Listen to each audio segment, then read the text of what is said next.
Welcome students. This is 8th standard English. Now we are going to see the answers of quiz 4. In previous session we learnt answers of 3 quizzes. இதுக்கு முன்னாடி 3 quizzes answer பார்த்தோம். இப்போ இந்த செஷன்ல நம்ம 4வது குவிஸுக்குரிய answer பார்க்க போறோம். Okay, வீடியோக்குள்ள போவோமா?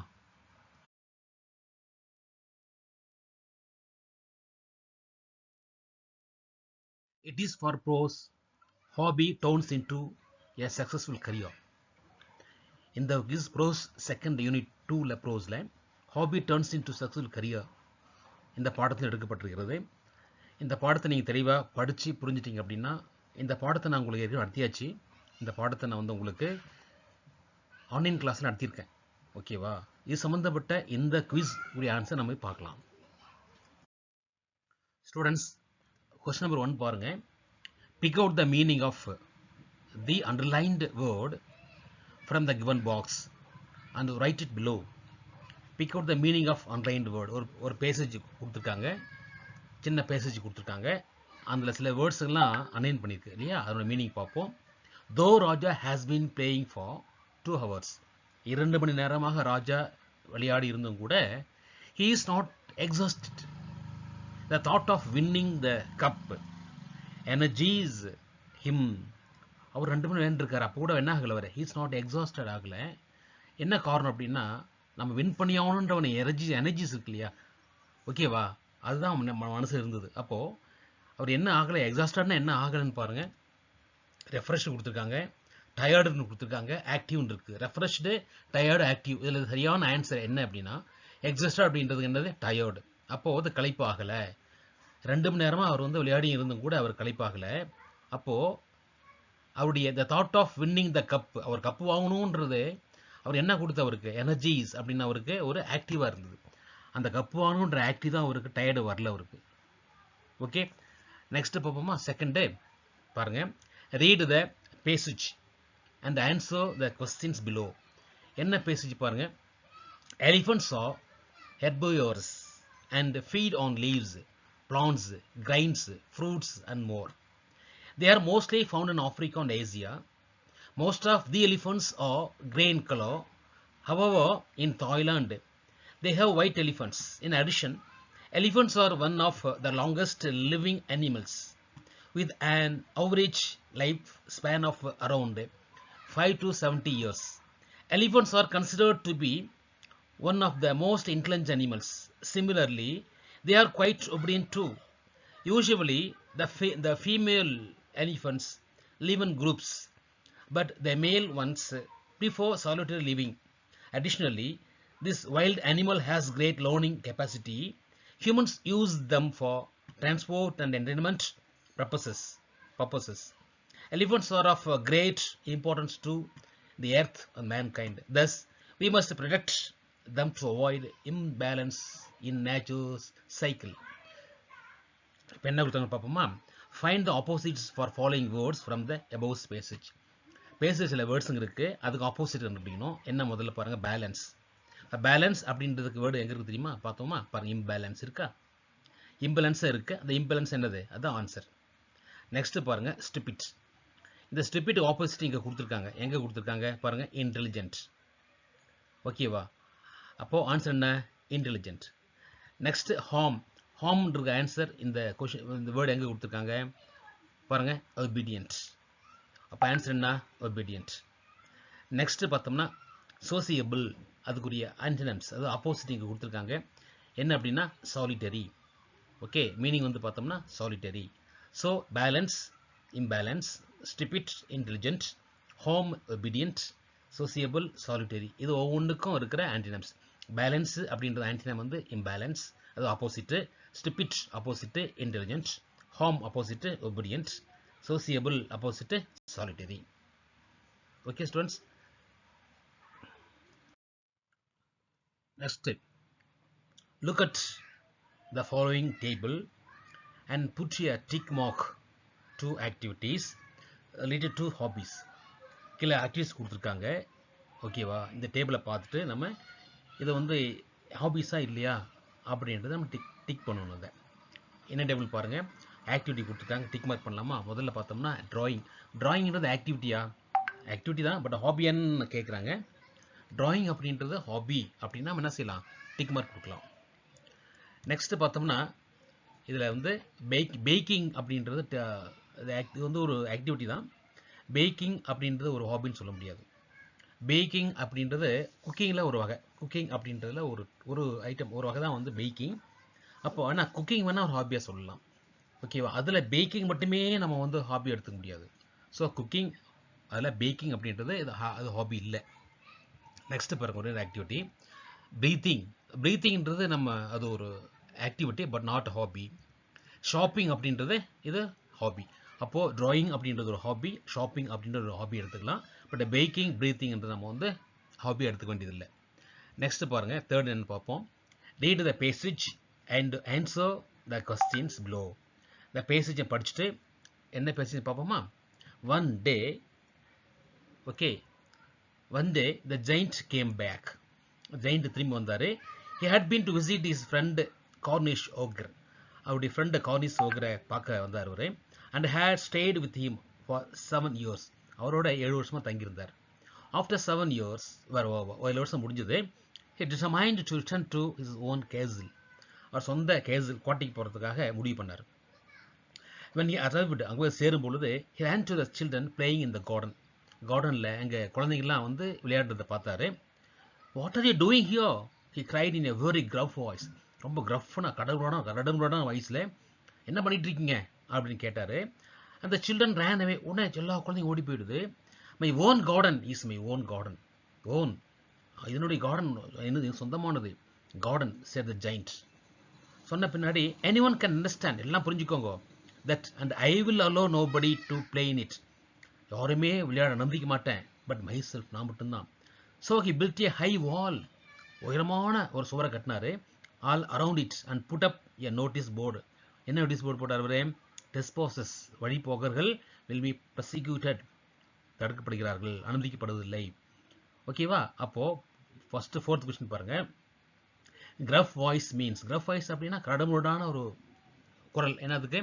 Rough voice. 5th பாருங்கள், என்ன அப்படின்னா the word trespassers என்ன மீனிங் அப்படின்னா a person who goes on to, ஒரு நபர் வந்து போறார் அப்படின்னா someone's land or enters into the building without permission இல்லாமல் ஒருத்தர் அந்த பில்டிங்லையோ அந்த தோட்டத்துலையோ நடந்து போகிறவர் தான் trespassers. now frame a sentence using the word trespasser. அப்போ trespasser வச்சுட்டு ஒரு சென்டென்ஸ் ஃப்ரேம் பண்ண சொல்கிறாங்க.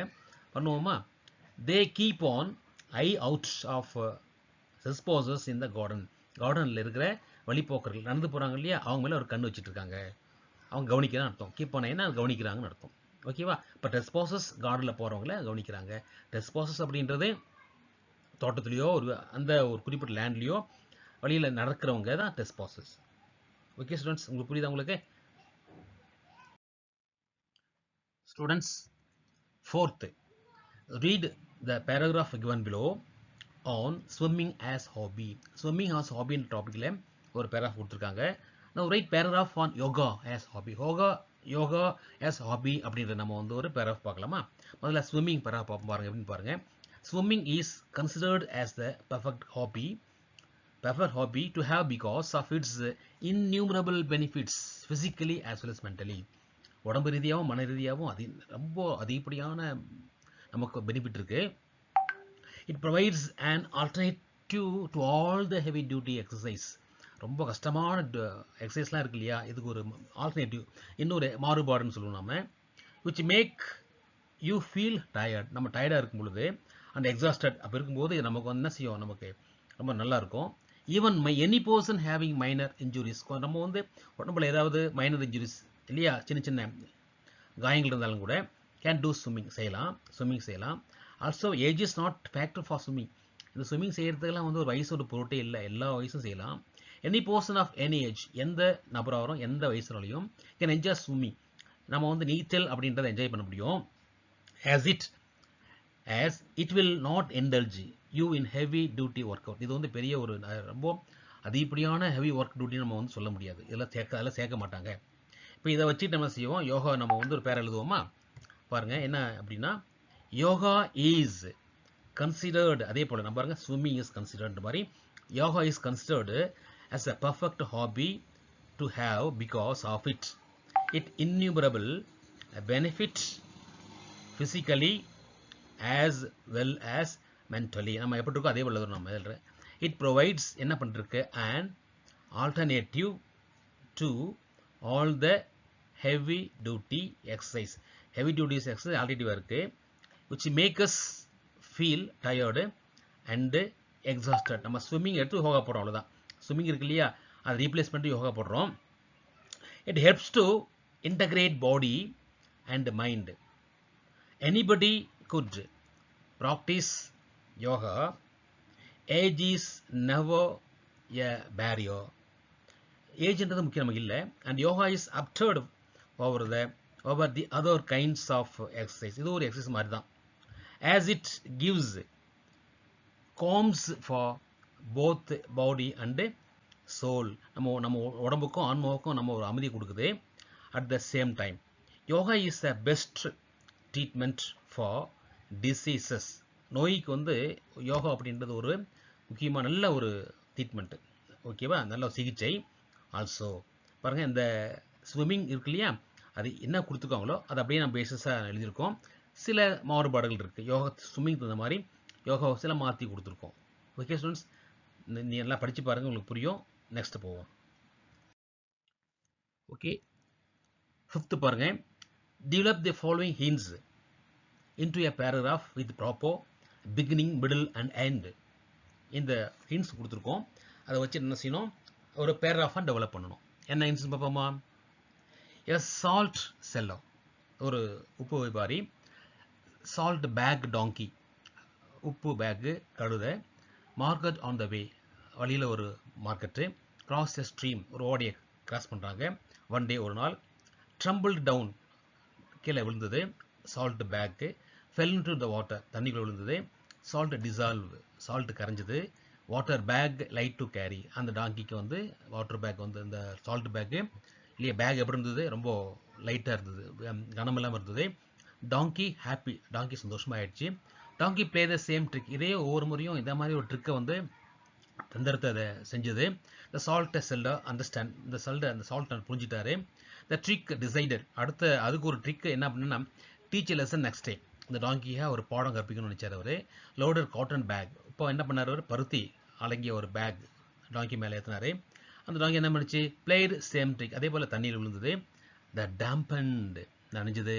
என்னாச்சு, காட்டன் ஹெவி டு கேரி, இப்போ அந்த காட்டன் தண்ணீர் விழுந்தனால டாங்கிக்கு ரொம்பவும் கனமாக இருந்தது. சஃபர்டு, கஷ்டப்பட்டது. லேர்ன்ட் லெசன், பாடம் கற்றுக்கிட்டது. இது ஒரு கதையாக நம்ம இருக்குது, ஒரு இன்சா கொடுத்துருக்காங்க. என்ன செய்யணும்ப்போ இதை ஒரு பெறவு எழுதலாமா? முதல்ல பாருங்கள், முதல்ல ஏ சால்ட் செல்லுன்னு இருக்குது. அப்போது நம்ம என்ன செய்யணும், கதையை ஆரம்பிக்கும் எப்படி ஆரம்பிக்கணும் அப்படின்னா, டாபிக் கொடுங்க. முதல்ல என்ன டாபிக் கொடுக்கும், த ஃபூலிஷ் டாங்கின்னு டாபிக் கொடுக்குறோம், ஓகேவா. இந்த ஃபூலிஷ் டாங்கின்னு டாபிக் கொடுத்து நம்ம ஏ சால்ட் செல்லுன்னு இருக்கு. அப்போ என்ன செய்கிறோம், இந்த சால்ட் செல்லிலிருந்து நம்ம ஆரம்பிக்கிறோம். இந்த இதில் இருக்க வெர்புலாம், அந்த வேர்ப் இருக்கு இல்லையா, அந்த வெர்பு பயன்படுத்தி நம்ம பயன்படுத்துகிறோம். பாருங்கள், a salt seller used to carry the salt bag. The salt seller used to carry a salt bag on his donkey. இங்கே ஆன் போடுறோமா, டாங்கின்றது on his donkey to the market. பாருங்க, a salt seller used to carry the salt bag on his donkey to the market every day. On the way they have to cross the stream. பாருங்க, on the way they have to cross the stream. Okay, one day the donkey suddenly tumbled down. பாருங்க, one day the donkey suddenly tumbled down. Okay, the stream under the salt bag also fell into the water. The stream fell into the water. இங்க அந்த ஸ்டீம்ல விழுந்தது, ஓகேவா. The salt dissolved in the water. The salt dissolved in the water and hence the bag become very light to carry. பாருங்க, light to carry, நம்ம hence அதனால அந்த back வந்து carry, அதாவது எடுக்கிறது ரொம்ப சுமை இல்லாமல் இருந்தது. ஹென்ஸ்னா அதனால. that became very light to carry. The donkey was happy. பாருங்க, டாங்கின்னு இருக்கு, இங்கே ஹாப்பின்னு இருக்கு. நம்ம சென்டென்ஸாக பண்ணும்போது the donkey was happy. Next பேரா பண்ணுவோம் பாருங்க. Then the donkey started to play the same trick every day. பாருங்க, donkey play the same trick என்ன பண்ணுறோம் அப்படின்னா, ஒரு சென்டென்ஸ் எழுதும்போது then the donkey started to play the same trick every day. ஓகேவா. The salt seller understand the trick decided. பாருங்க இது எப்படி சென்டென்ஸ் கொண்டு வருவோம். The salt seller came to understand the trick and decided to teach a lesson to it. Okay.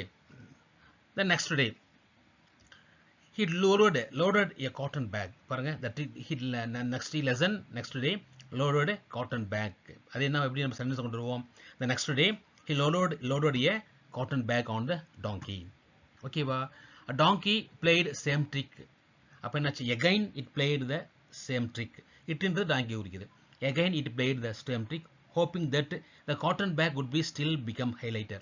என்ன ஆகும் அப்படின்னா நமக்கு வந்து அந்த காட்டன் வந்து பார்த்தோம்னா வழக்கமாகவே ரொம்பவும் சும குறைவாக இருக்குது. இன்னும் தண்ணிக்குள்ள இருந்தால் இன்னும் சும குறைவாக இருக்கும் அப்படின்னு நினச்சது அது.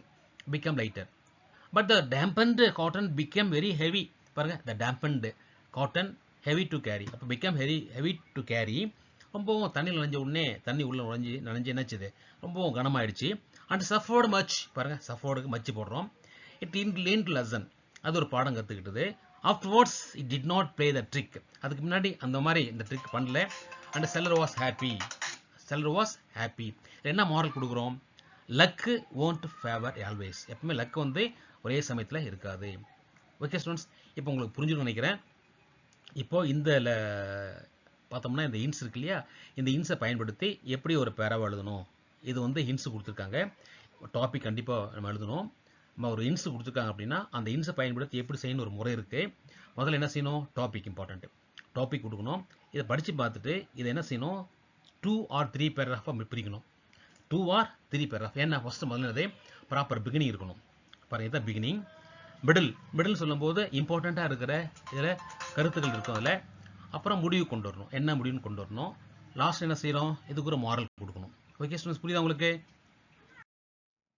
ஸ்டூடெண்ட்ஸ் நெக்ஸ்ட் 6th போவோமா. என்ன 6th? Writing a paragraph by answering the following questions. Question கொடுத்துருக்காங்க. அந்த கொஸ்டினுக்கு தகுந்த மாதிரி நம்ம பேராகிராஃப் எழுதணும். எத்தனை 5 கொஸ்டின் கொடுத்துருக்காங்க. அந்த 5 கொஸ்டினையும் வரிசையாக நம்ம வந்து படித்து ஒரு பேராகிராஃப் எழுதணும். ஃபர்ஸ்ட் கொஸ்டின் பாருங்கள் என்னது, வாட் இஸ் யுவர் ஹாபி. என்ன உன்னுடைய ஹாபி என்னவா இருக்கும் அப்படின்னா அதுக்கு ஆன்சர் பண்ணது my hobby is a photography. What is your hobby, my hobby is photography.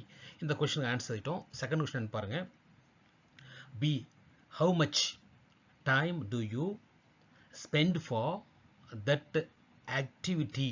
இந்த ஹாபிக்காக ஆக்டிவிட்டிக்காக எவ்வளோ நேரம் நீ செலவு பண்ணுற. ஆன்சர் என்னது, I spend nearly 3 hours for that activity. 3 hours போட்டிருக்கோம் இல்லையா. அப்போது அதாவது how much அப்படின்றது how much time அப்படின்றதுல 3 hours. I spend nearly 3 hours for that activity.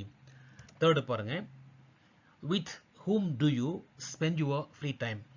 உன்னுடைய ஃப்ரீ டைமில் யாரோட நீ வந்து அந்த டைமில் செலவு பண்ணுற அப்படின்னா எப்படி பண்ணுற. I spend my free time with my sister. கூட சிஸ்டர் இருக்காங்க, அவங்களோட நான் என்ன செய்கிறேன், என் ஃப்ரீ டைமை ஸ்பெண்ட் பண்ணுறேன். டி பாருங்க, is your hobby beneficial. How. இந்த ஹாபி ஒன்று ரொம்பவும் பெனிஃபிஷியலாக இருக்கா, லாபமாக இருக்கா, உபயோகமாக இருக்கா, எப்படி அப்படின்னு கேட்குறாங்க. பாருங்கள், ஏஸ் இட் இஸ். ஆமாம், யூஸ்ஃபுல்லாக இருக்குது. இது என்ஹான்சஸ் கிரியேட்டிவிட்டியை வளர்க்குது. லேர்னிங் கற்றல்.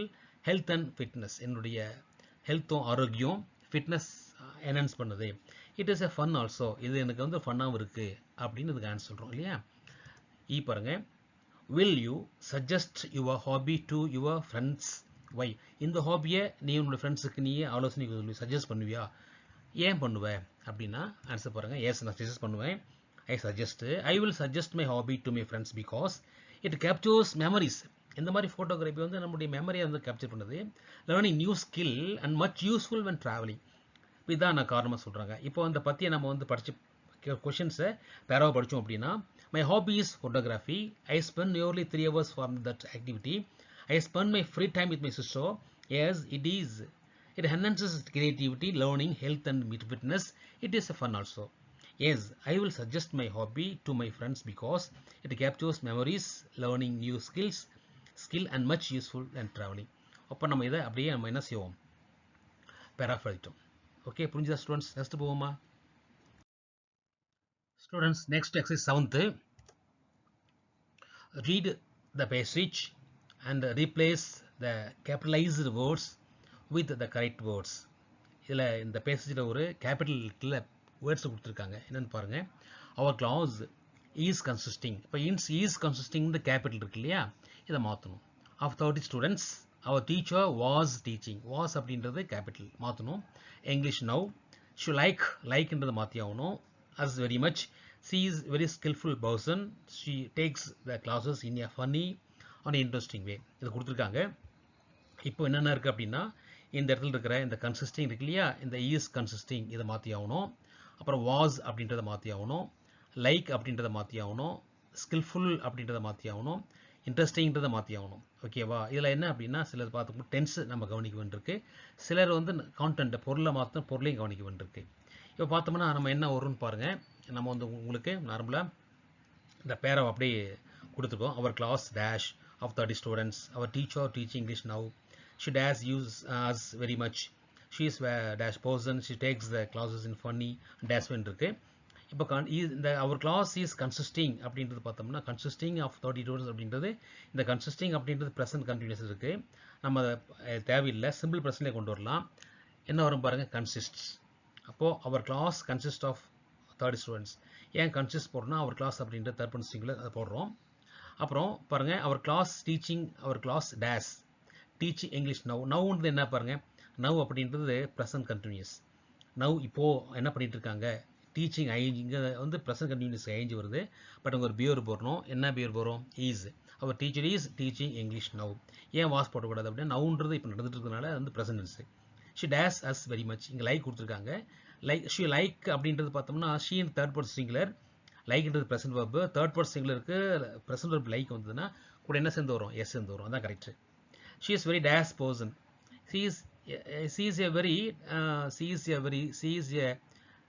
வெரி ஸ்கில்ஃபுல் பர்சன் அப்படின்றது தவறுன்னு எடுத்துக்க முடியாது.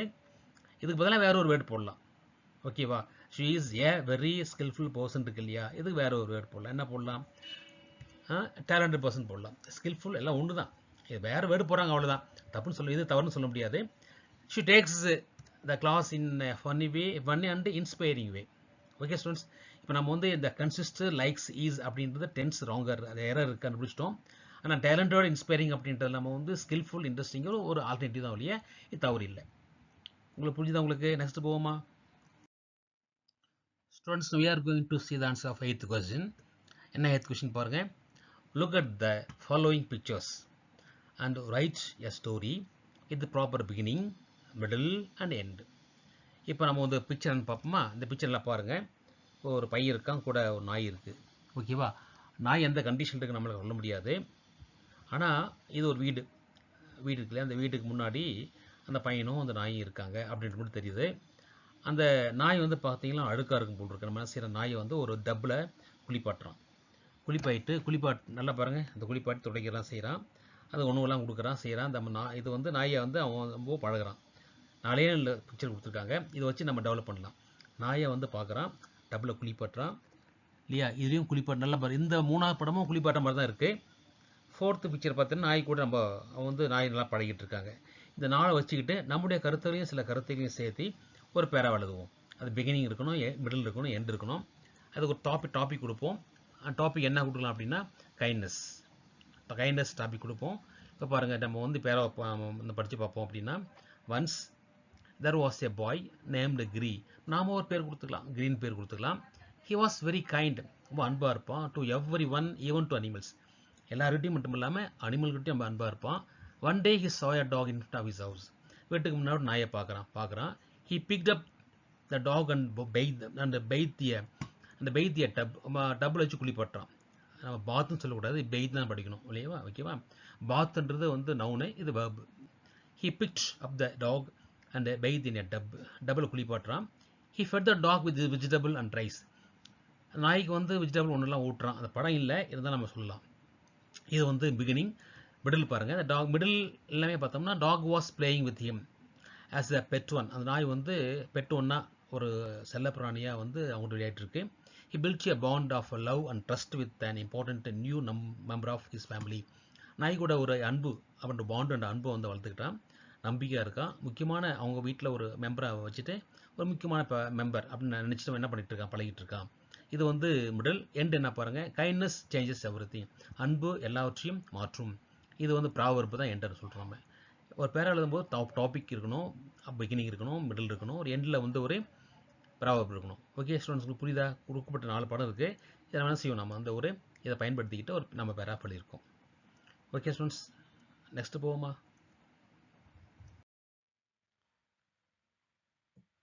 Thank you for watching. Students and viewers, you can understand well the worksheet 4. Now you subscribe our channel and click bell icon and like, comment and share. Thank you students. Thank you viewers.